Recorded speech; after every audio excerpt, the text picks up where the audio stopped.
اللہ تبارک و تعالیٰ نے 27 رجب المرجب کو اپنے محبوب کو وہ قرب عطا فرمایا، وہ نزدیکی عطا فرمائی کہ جو کسی کو نہیں عطا ہوئی۔ اپنا دیدار بھی بخشا اور ہم کلامی کا شرف بھی عطا فرمایا۔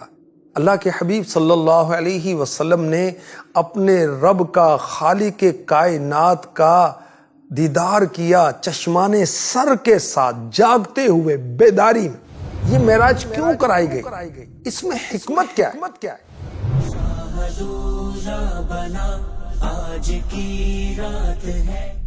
اللہ تبارک و تعالیٰ نے اپنے محبوب صلی اللہ علیہ وسلم کو دیدار کرایا، ہم کلامی کا شرف عطا فرمایا۔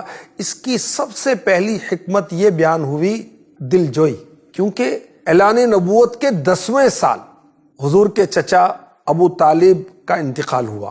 ابھی یہ صدمہ ہرا تھا کہ حضور صلی اللہ علیہ وسلم کی منیس و غمخوار بی بی خدیجۃ الکبریٰ رضی اللہ تعالی عنہا نے بھی وصال فرمایا۔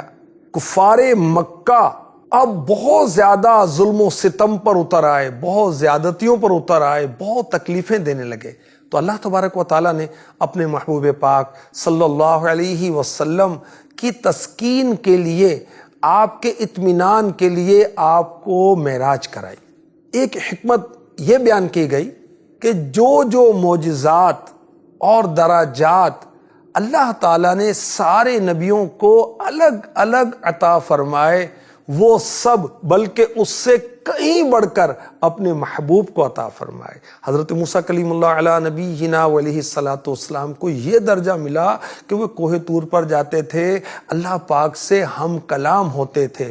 حضرت عیسیٰ علیہ السلام کو یہ مقام و مرتبہ، بلندی اور عروج ملا کہ چوتھے آسمان پر بلائے گئے۔ حضرت ادریس علیہ السلام کو یہ مقام ملا کہ آپ جنت میں پہنچے۔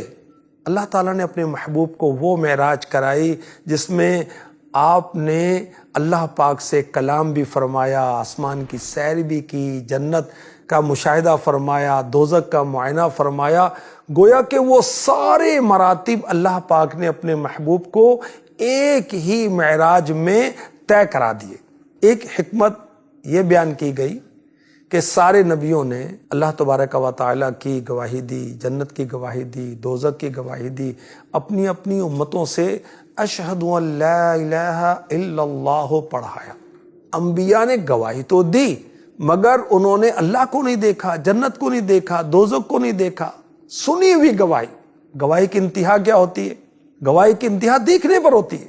تو ضرورت تھی کہ انبیاء کرام علیہم الصلاۃ والسلام کی پاکیزہ جماعت میں کوئی ایک ہستی ایسی ہو جو ان تمام چیزوں کو دیکھ کر گواہی دے، سبحان اللہ، تاکہ گواہی کی شہادت کی تکمیل ہو جائے۔ تو اس شہادت کی تکمیل کے لیے میرے آقا صلی اللہ علیہ وآلہ وسلم کو معراج کرائی گئی، سبحان اللہ۔ ایک اور حکمت بیان کی گئی کہ اللہ پاک نے اپنے محبوب صلی اللہ علیہ وسلم کو سارے خزانوں کا مالک بنایا۔ کیا ارشاد ہوا؟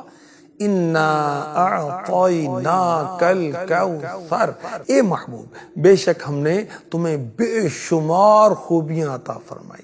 پیارے آقا علیہ الصلوۃ والسلام اللہ کی عطا سے اللہ کی تمام سلطنت کے مالک ہیں، تو معراج کروانے میں اللہ پاک کی مرضی تھی کہ 2 جہانوں کے خزانوں کے مالک کو اس کی ملکیت دکھا دی جائے۔ ایک حکمت یہ بیان ہوئی کہ اللہ کے محبوب صلی اللہ علیہ وسلم کی شان، عظمت، بزرگی ساری کائنات پہ ظاہر ہو جائے۔ مسجد اقصی میں میرے آقا صلی اللہ علیہ وسلم نے انبیاء کرام کی امامت فرمائی تاکہ معلوم ہو جائے کہ میرے آقا علیہ الصلوۃ والسلام کی فضیلت سب سے زیادہ ہے۔ ہمارے آقا صلی اللہ علیہ وسلم بیت المقدس میں پہنچے تو سارے انبیاء جمع تھے۔ جبریل امی علیہ السلام نے ہمارے آقا علیہ الصلوۃ والسلام کو آگے کیا، آپ نے سب کی امامت کروائی۔ نماز اقصی میں تھا یہی سر، آیا ہوں معانی اول آخر، کہ دست بستہ ہے پیچھے حاضر، جو سلطنت آگے کر گئے تھے۔ مقتدی ہیں سارے انبیاء،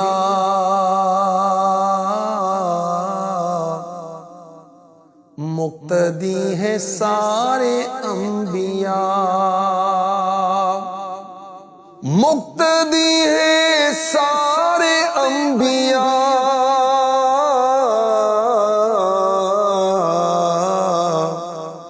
مصطفیٰ امام ہو گئے۔ سبحان اللہ۔ معراج کی ایک اور حکمت، سرور کائنات صلی اللہ علیہ وآلہ وسلم تمام اقسام کی وحی سے شرف پائیں۔ وحی کی ایک قسم ہے اللہ پاک سے بلا واسطہ کلام، یہ وحی کی سب سے اعلیٰ قسم ہے۔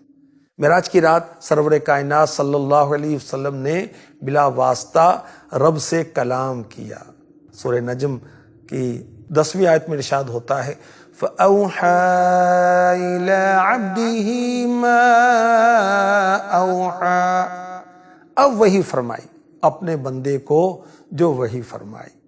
اور تفاسیر میں ہے آمن الرسول بما انزل الیہ من ربہ والمؤمنون، سورہ بقرہ کے آخری 2 آیات اللہ تبارک و تعالیٰ نے اپنے محبوب صلی اللہ علیہ وسلم کو معراج کی رات بلا واسطہ عطا فرمائی۔ اور یہ بھی کہا گیا کہ سورہ والضحیٰ اور علم نشرہ بھی اللہ تعالیٰ نے شب معراج ڈائریکٹ بلا واسطہ اپنے محبوب کو عطا فرمائی۔